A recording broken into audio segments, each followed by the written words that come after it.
Picture चालू करो बे।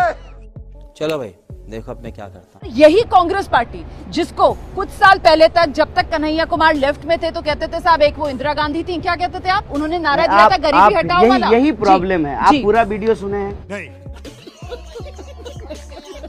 हम ये कह रहे हैं कि पूरा वीडियो क्यों नहीं आप लोग सुनते हैं? भाजपा जो भेजता है व्हाट्सएप सुबह सुबह वही देखिएगा। हाँ भाई हाँ। हम कह रहे हैं कि चुनाव हो रहा है। हाँ। उत्तर पूर्वी दिल्ली से आप 10 साल के सांसद हैं। आप बताइए कि अपने सांसद निधि को आपने क्यों नहीं खर्च किया? सबसे कम खर्च करने वाले सांसद हैं ये। अरे देवा, ये गड़बड़ है बाबा। आप 7 सांसद जो बीजेपी के हैं उनका रिकॉर्ड उठा करके देख लीजिए। हाँ। सबसे कम इन्होंने खर्च किया है। हाँ। एक बार भी जो है ये सवाल पूछते हुए संसद भवन में नहीं दिखाई दिए। आपको दिए हैं क्या? हाँ। कभी भी मनोज तिवारी जी आपको मनोरंजन करने के अलावे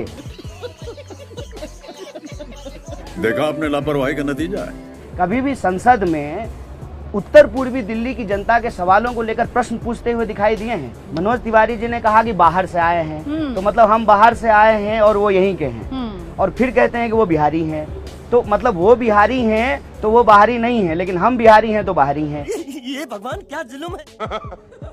मतलब सातों के सातों कैंडिडेट इस वक्त जो इंडिया गठबंधन में हैं, क्योंकि आप कह रहे हैं सबसे ज्यादा खामियां 7 सीटों में यही मनोज तिवारी में, तो मतलब आप सबसे मजबूत पोजीशन में होने देखिए, चाहिए। हम मजबूत हैं कि नहीं हैं ये तो मुझे नहीं पता। आप बताएंगे, आप घूम रहे हैं वो जरूर लगातार। बौखला रहे हैं। अच्छा। मैंने तो उनके ऊपर हमला नहीं किया है। हाँ। मैंने तो उनके लिए जो है गुंडे नहीं भेजे हैं। हाँ। वो भेज रहे हैं।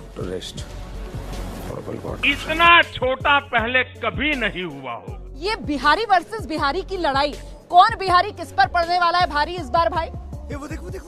ये बिहारी वर्सेज बिहारी की लड़ाई नहीं है। हाँ। ये अन्याय और न्याय की लड़ाई है। समझ रहे हो?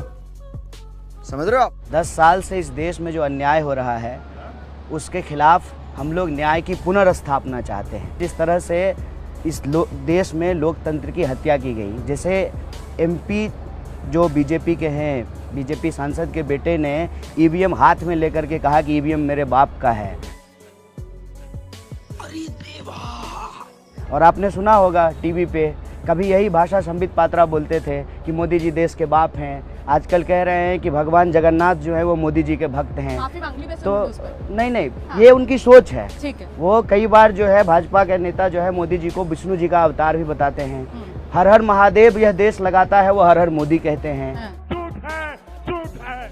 कैसे कैसे लोग रहते हैं यार यहाँ पर। और जितने भी मुंगेरी लाल के हसीन सपने दिखाए गए थे, अच्छा दिन, 15 लाख आपके खाते में आएगा, हर साल 2 करोड़ नौकरी मिलेगी, महंगाई कम होगी, आप ही बता दीजिए। हमको नहीं पता। और आपने भी अपने ओपनिंग रिमार्क में यही बात बोला। हाँ। टुकड़े टुकड़े। तो मीडिया भी जो बिकी हुई है वो ये नैरेटिव चला रही है। गजब बेइज्जती है। मजा आया।